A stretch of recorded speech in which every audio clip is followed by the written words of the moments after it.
കൊച്ചി അന്താരാഷ്ട്ര വിമാനത്താവളത്തിൽ 4 കാലിൽ വന്നിറങ്ങി ചരിത്രം എഴുതുന്ന ഒരു സുന്ദരിയുണ്ട്. ഈവ ഖത്തറിൽ നിന്നാണ് ആയിരക്കണക്കിന് കിലോമീറ്ററുകൾ താണ്ടി ഇവ കേരളത്തിലെത്തിയത്. 34 വർഷത്തെ പ്രവാസ ജീവിതം മതിയാക്കുന്നതിനോട് ചേലക്കര സ്വദേശി രാമചന്ദ്രന്റെ ഓമന പൂച്ചയാണ് ഈ സുന്ദരി.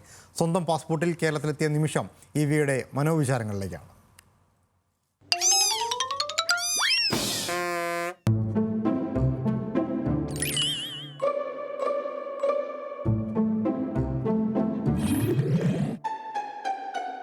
ദോഹയിലെ വീട്ടിൽ നിന്നിറങ്ങുമ്പോൾ ഈവ അറിഞ്ഞിട്ടുണ്ടാവില്ല തന്റെ ടെറിട്ടറിയുടെ 100 ഇരട്ടിയിലധികം ദൂരമുള്ള ഒരു സ്ഥലത്തേക്കാണ് താൻ പോകുന്നതെന്ന്.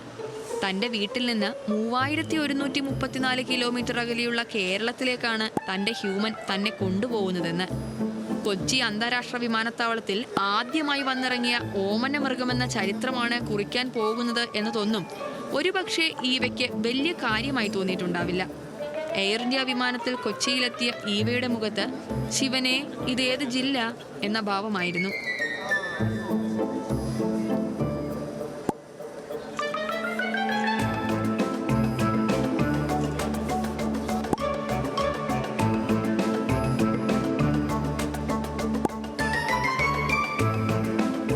കൂട്ടിൽ കിടന്ന് ചുറ്റുപാടും നോക്കിയ കണ്ണുകളിൽ ആകെ അങ്കലാപ്പ്. ചുറ്റും കേട്ട മലയാളത്തോടാവട്ടെ ഇതേത് ഭാഷ എന്നൊരു ആറ്റിറ്റ്യൂഡ്. ഏരിയ വിട്ടുള്ള കളിയാണെങ്കിലും കൂട്ടിൽ കിടക്കുന്നത് മാർജാര വംശത്തിന് ചേർന്ന രീതിയല്ലാത്തത് കൊണ്ട് ഈവ പതുക്കെ പുറത്തിറങ്ങി.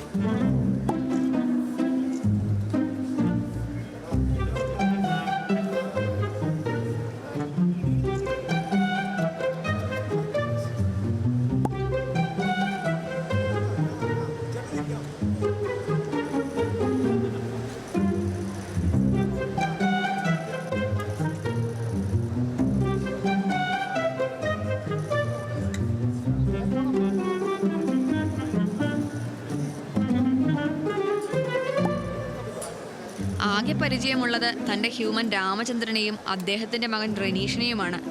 തന്നെ പുറത്തേക്കെടുക്കാൻ ഫേവററ്റ് ഹ്യൂമൻസിൻ്റെ കയ്യിൽ മുറുക്കെ പിടിച്ചു ഈവ.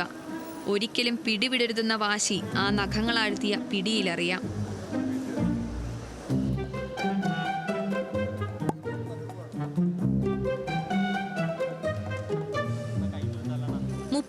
വർഷത്തെ പ്രവാസ ജീവിതം അവസാനിപ്പിച്ച് നാട്ടിലേക്ക് മടങ്ങിയ ചേലക്കര സ്വദേശി KA രാമചന്ദ്രനൊപ്പമാണ് സ്വന്തം പാസ്പോർട്ടിൽ ഈവ കൊച്ചിയിൽ വന്നിറങ്ങിയത്. ഖത്തറിലെ തെരുവിൽ നിന്ന് ഒപ്പം കൂടിയ ഈവയെ ഖത്തറിൽ വിട്ടുപോരാൻ രാമചന്ദ്രന് കഴിയുമായിരുന്നില്ല. അങ്ങനെ രാമചന്ദ്രനും മകൻ റെനീഷിനുമൊപ്പം ഈവ കൊച്ചിയിൽ കാലുകുത്തി. ചിലർ വരുമ്പോൾ ചരിത്രം വഴിമാറും എന്ന് പറയുന്നത് പോലെ ഈവയുടെ വരവും മാസായി.